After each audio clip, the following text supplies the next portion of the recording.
Welcome back to another episode of Drink Tales. And today is actually another holiday. No, it's not Cinco de Mayo. It's Moscato Day, National Moscato Day. And we're going to celebrate it by making a cocktail out of Moscato. So just to talk about it, Moscato cocktails in general, if you keep it simple, you can do wonders with them. Mm-hmm. And they're kind of similar to when you do champagne cocktails. Right. So what I'm thinking we're going to do is we're going to do at least 3 ingredients. I'm actually going to make 2 versions of the same thing. Mm-hmm. And it's if you know how to make a mimosa, you know how to make this one. Mm-hmm. But what we're going to do is, and we're going to switch out our display bottle for the actual bottle. First and foremost, you don't have to spend $1 million on a bottle of Moscato. Right. Just get something that you know tastes great.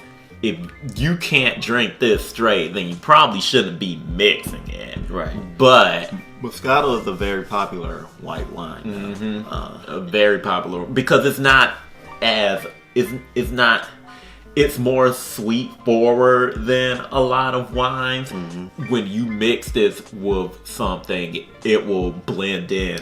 It will blend in really well. Right. And that can be a detriment and an advantage. When you're doing a simple cocktail with Moscato, you want to make sure that the Moscato complements whatever else is going in there. Mm-hmm. So what I'm gonna do is this one's gonna be simple. I'm gonna do this 2 ways. We're just gonna do Moscato and orange juice. But the way I'm gonna do this differently is I'm gonna add bitters to each of them.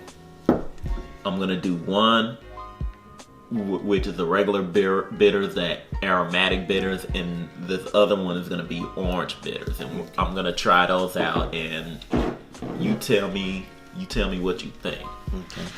Now, going in line with what you said before, you know, when you're doing, and this not only goes with Chardonnay and Moscato cocktails, because we did Chardonnay a while back. Mm-hmm. But pretty much whenever you're doing cocktails and mixing wine with alcohol, you don't have to go with purely expensive wine unless you just want to go all out. The Moscato we're using in particular is an oak leaf Moscato. I was reading the label, and this one in particular says it has hints of peach and pineapple. Has a soft floral aroma, hints of peach and pineapple, and a refreshing finish. That sounds like that'll go good with what you're making in particular. Exactly. Especially for, you say you're doing, what are you making again? It's very similar to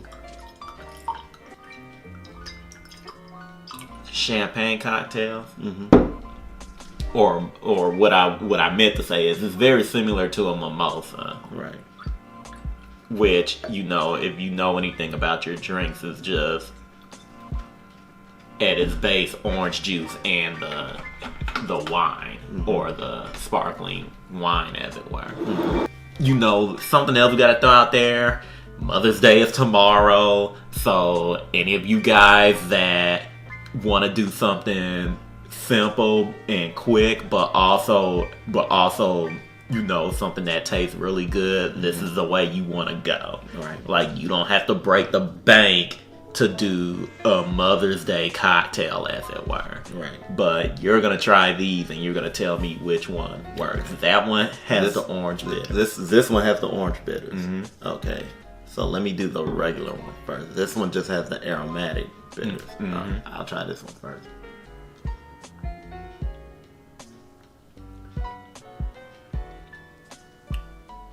Okay. There's a lot of flavors dancing around in this one.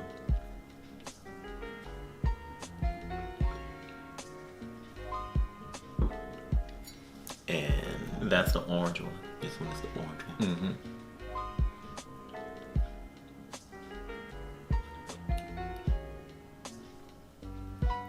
You can definitely taste a difference. The orange one kind of reinforces the orange juice. But you still get that Moscato taste in there. This one is the same thing, but you hit a lot of those different aromatic notes from the bitters. The bitters definitely make a difference. Those are both very good, actually. I would argue that you could do either or. You mentioned Mother's Day tomorrow. You could do either or with one of these aromatic bitters, regular bitters. And it's a prime example of how when you're making cocktails, you don't always have to have super elaborate ingredients and stuff like that. And of course, there are cocktails out there that don't use wine, that are simple 3-ingredient cocktails, and they pose that same purpose to show you that a good drink doesn't require an extensive amount of effort to put into them. With the Moscato, you can do simple cocktails like that, and even extravagant ones, like similar to Chardonnay and Champagne and any other wine. Of course, sangrias. You'll want to look to this as an ingredient for your sangrias. Let me see that bottle. This oak leaf Moscato. This would be good for, you mentioned sangrias, like spring and summer sangrias. I mean, specifically for summer. Yeah, I mean that's kind of basic, but just going off of the notes and the flavors discussed on the label, and then going off of what I tasted, this is a perfect example of a summer sangria. And you could What are the ingredients again? It says here, this light-bodied sweet Moscato has soft floral aroma, hints of peach and pineapple, and a refreshing finish. So that one, I would have to say, lends itself better to acidic and citrus flavors. Right. That's why I'm guessing it works well with that orange juice. And that's another thing too. Like if you decide. And even if you're using a cheaper Moscato, we got this from Walmart. But even if you're going into the liquor store, or you're going into a winery, and you're looking at Moscatos, read the labels. And this is with all wine, actually all alcohol. But for the sake of this presentation, read the labels, see what flavors and notes are in the wine that you're going to select. See what you think you might want to taste, or what tastes good when you're looking for a perfect wine. And depending on where you're purchasing your ingredients. For example, you're not going to find someone in Walmart that's going to give you the tasting notes, right? Tell you what's the best wine or whatever. But like, if you go to a really good liquor store or a really good wine store, there will be people on hand that will let you know what would be the best wine to buy. And half the time they'll tell you don't go for the super expensive stuff, especially if you're going to mix it with stuff. I've had that experience several times when we were making sangrias and stuff like that for our vacations. And I would go into the liquor store and the guy would tell me, you don't need something that costs $1 million. Right. And they're right.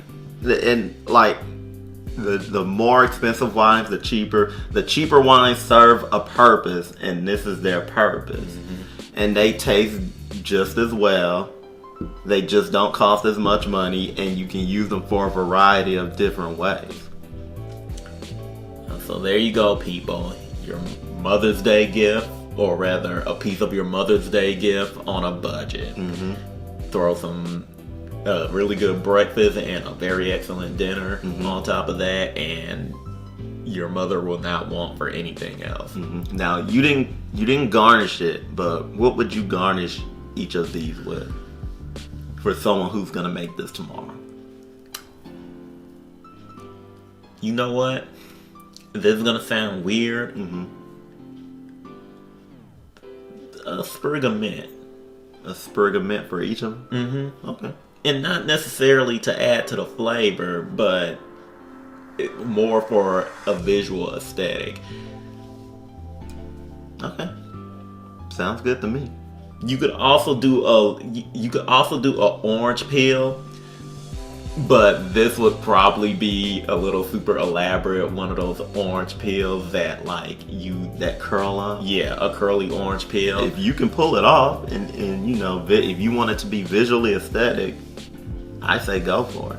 But also to contrast with the color, I would put a mint sprig on there. Not too much of a mint sprig, but just enough to say, hey, look, it's a drink.